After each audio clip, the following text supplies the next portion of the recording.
ฮายสบายดียินดีต้อนรับเข้าสู่สองซ่าหน่อยเด้อพี่น้องสบายดีสวัสดีพ่อแม่พี่น้อง FC เบิร์ดสุขุสุขคนมื้อนี้อาริตาสาวผมยาวสิพาซ่าหน่อย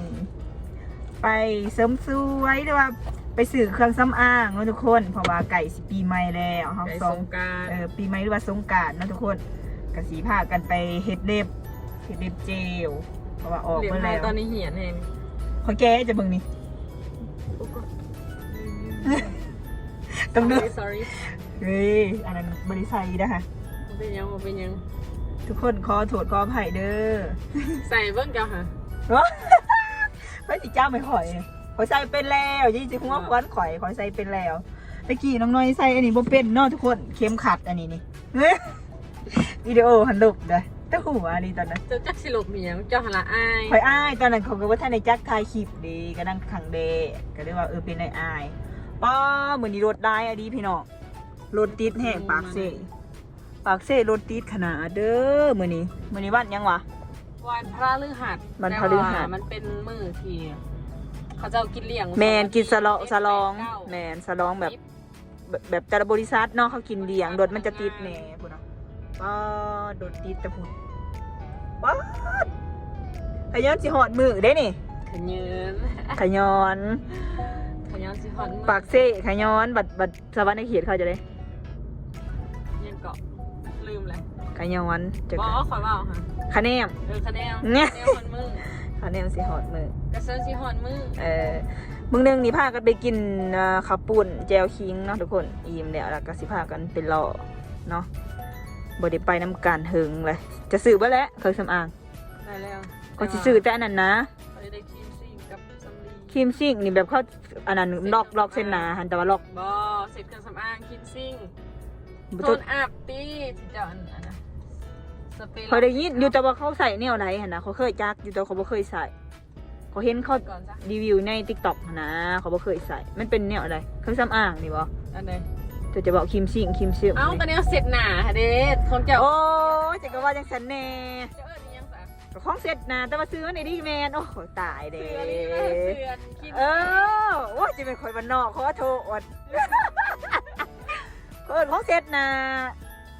ก็แมนอยู่ว่าเขาไม่แมนนี่แต่กูก็ว่าสิว่ากูยันมาถือนะ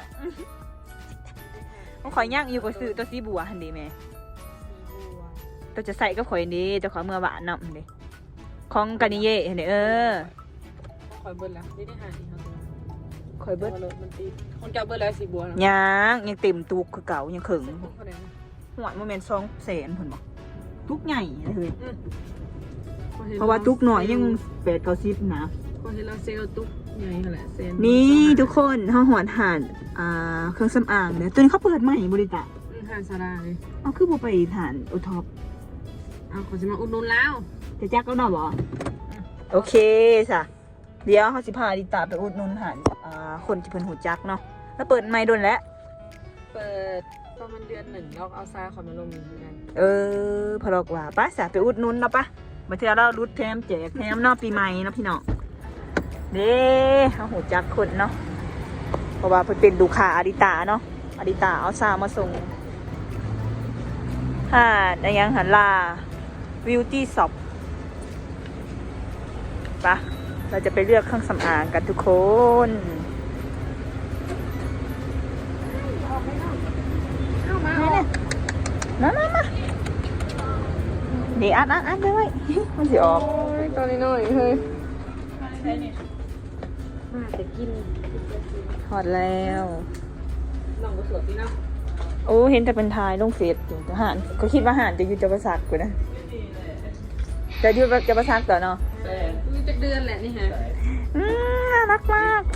ยังไงอุ้มอีกเลยมันจะสั่งอะไรแต่จะเรียกมาคือเลยเดี๋ยวเขาเลยเนี่ยเดือดเครื่องสำอางก่อนนะทุกคนซื้อจังไหนนี่มันนี่ซื้อขึ้นมาข่อยมันนี่ตายเดี๋ยวมาข่อยวันนี้มันจะสั่งอันนี้ตอนนี้ซื้อเครื่องสำอางเดี๋ยวนะพี่น้องหล่อหาเรียบปัดหาไรกระเต็มเนาะส่วงนี้เพราะว่าปีใหม่เขาจะแบบเขาจองนะพี่น้อง หันได้กระเต็มนะคิวมันบ่วางสินะ เป็นเราเห็ดหันนะเด้สิจะไปหันเหลืออะไรได้หัน อู้แห้งโคตรเต็มจ้าสะเมเลิศ อีกโดนมาเนาะ บ่ว่างหมอน่ะแล้วเบิ่งปากกับหัวไม่จ้าเอื่อยแล้วแกงหัวต้องขี่ไปหานี่เบิ่ง อันนี้หันเวียดนี่เคยเห็น เอาขี่ไปเบิ่ง หันนี้เขาก็เห็น เพราะว่ามาเห็ดส่วงข้าวไก่สีหอดนะเนาะมันก็เลยแบบว่า นั่งนั่งคนหนึ่ง หานได้ว่าที่แบบว่าบ่มีคนจะ โทร ดี หาไออาลีให้เราโทรหาเราว่าเราอยู่หันเราหว่างกันเนาะ เจ้าถ่ายโทรเบิ่งจ้ะ โทรถามไออาลี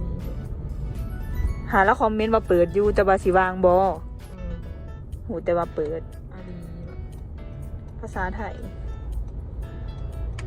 ตอนนี้พากันรอหาบอลเห็ดเล็บเนาะทุกคนหาได้กระเต็ม จะได้ทำไหมเนี่ยหรือว่าซื้อสีเล็บมาถ่าเอาเดี๋ยวไปล้างเล็บ จะเปิดห้านอยู่บอยลี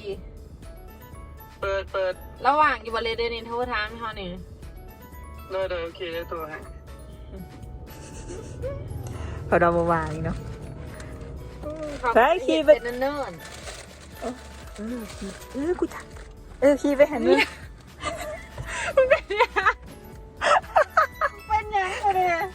หานั้น ๆไหน เด้อขี่ไปนี่ เป็นกระเซกเขาออกไปทางนี้เนาะ ลองขี่ไปหานี่หาแล้วก็เปิดใหม่บ่นี่อันนี้จะเป็นเสียนแคมของนี่หายังไงดิตาหาเสริมความงามบ่หายังมีไฟแสงสีนี่เห็นหรอ คือยังว่า หาอาหารบ่เขาเฮ็ดใหม่บ่เฮ้ยหรือว่าเฮือนบ่น่าจะเป็นหาอาหาร ห้านใหม่แต่ว่าเขาเห็นมาแล้ว ไปทุกคนเดี๋ยวเขาหลอกกันเนาะตัดผ่ามันตอนนี้ อยู่ห้องไปหาดไล่เขาเจ้ากระปิดเนาะพี่น้องหาดเขาบ่แม่นปิดแล้วเว้ยหาดเขาเต็มไปหาดเฮ็ดเต็มแต่ว่าตอนนี้จ้องเอื้อนแล้วไหวอยู่ ประมาณตอนดึกพุ่นแหละจังสิได้เฮ็ดเนาะก็เลยว่าได้ถ่ายเบิ่งสำหรับพี่น้องก็เลยมาห้องก่อนก็สิประมาณ 8-9 โมงพุ่นแหละเพราะว่าเฮา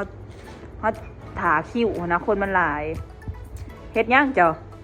เมียนพระเขากินเขาก็แล้วพี่น้อง โอ้ขี้ ไป เขา เด้อ ขี้เขากับยัง เด้ โอ้ต้มสมตำบักถั่วเป็นกระ แล้ว แส ซื้อ เนาะ อึ่งบ่มีอึ่งแต่อึ่งมีอยู่อึ่งแต่มันเบิดก่อน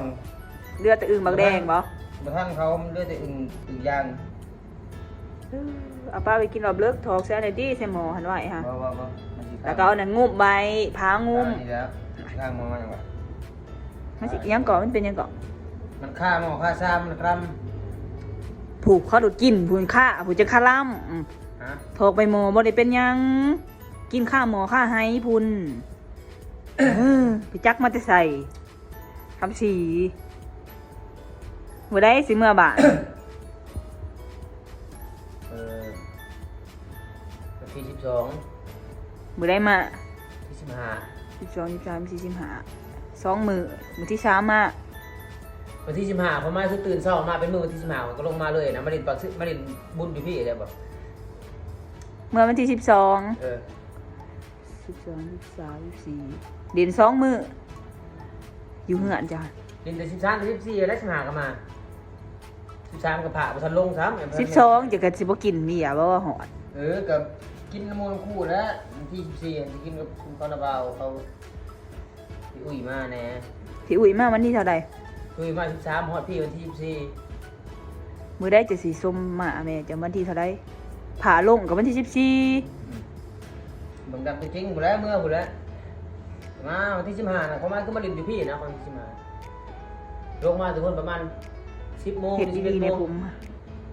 มาแต่สวรรค์มาฮอดพี่กับประมาณบ่าย2บ่าย3กับพอดีลินเลยเจ้าก็เตรียมท่าทีท่านะประมาณ ที่จริงหันวันปีใหม่เขาเล่นแต่วันที่13แม่นบ่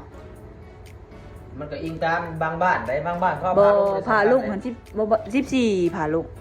บางบ้านก็ลง13บางบ้านก็ลง14บ่ได้คือกันเลย คัน13 14 15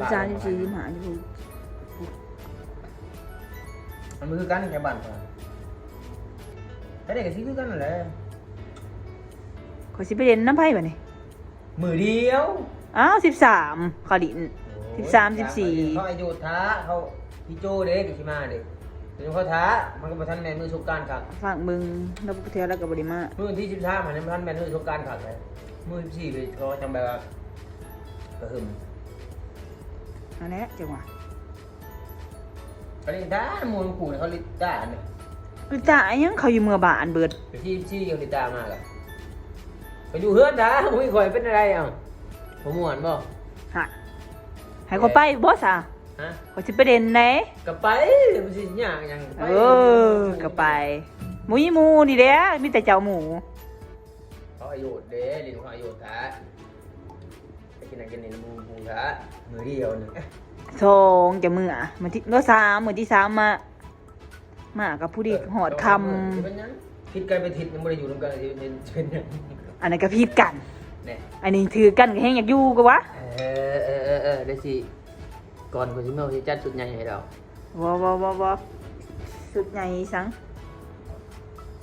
ซื้อเบียร์สักสุด2สุดให้ไปหาอาบน้ำหาแล้วบ่น้ ไปถ่ายคลิปว่าสิไปเฮ็ดเล็บคักๆซะเขาเต็มเบิดไปรออะไรนี่ไปรอมีจะไปซื้อเครื่องสำอางได้เดียวนี่ ำคือมันอ่านเขามือจ้ะ นัดเขานี่8-9 โมงนี่จักได้สิแล้วหรือบ่แล้วว่าสิโทรใส่ค่ะบ่ทันเห็นโทรตอนนี้ก็7 โมงแล้ว เขาทันแล้วจ้ะ มื้ออื่นเนาะอาริตาไอ้เพิ่งก็สิเมื่อบ้านเนาะบ่คำซีสิเมื่อวันที่12เนาะพี่น้อง ที่เขาที่ยังเขาว่าเมื่อพ่อเพิ่งแต่ว่าเขาอยู่น้ำเจ้าก่อนนะเขามาเขาจะขึ้นเมืองอื่นใช่แล้ว โอ้มื้อเดียวนะเมื่อมื้ออื่นเลยไปสร้างเย้ มืออีก แน่ เงาเขาอยู่เมื่อแต่มืออื่นนะ จะก็ลงมาวันที่14เขาจะเมื่อ จี อื่น เด้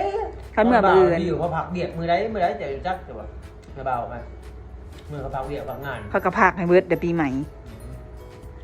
เอาไปใช้มานี่นะสิถามเอาแหละ